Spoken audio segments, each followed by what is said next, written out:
Shembja e rrugës në fshatin Bashaj në një aks rrugor rreth 500 metra ka detyruar këtë të hënë forcat ajrore të ndërhyjnë me helikopter për të shpëtuar një fëmijë, i cili kishte pësuar një goditje në kokë 2 ditë më parë nga një mushk. Fëmia ndodhej në gjendje të rëndë shëndetësore dhe u transportua me helikopter drejt spitalit të Vlorës, pasi ambulanca nuk mundi të shkonte dot në zonë për shkak të mungesës së rrugës. Gjendja e fëmijës është nën monitorim, ndërsa situata në Bashaj vijon të mbetet e vështirë. Për shkak të rrugëve të bllokuara nga moti keq dhe elementë të tjerë natyror, i mituri është dërguar në Spitalin Rajonal të Vlorës për të marrë ndihmën e nevojshme mjekësore. Pak ditë më parë, vogëlushi Alion, banor në fshatin Bashaj, u godit nga një mushk në fshat. Mushka e goditi në pjesën e kokës, duke i shkaktuar plag.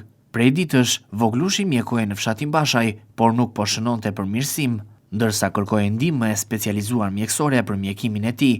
Aksi rrugor rezultoni shembul prej disa ditësh, së bashku me një pjesë të malit, problematik për të cilën është raportuar edhe ditët e fundit.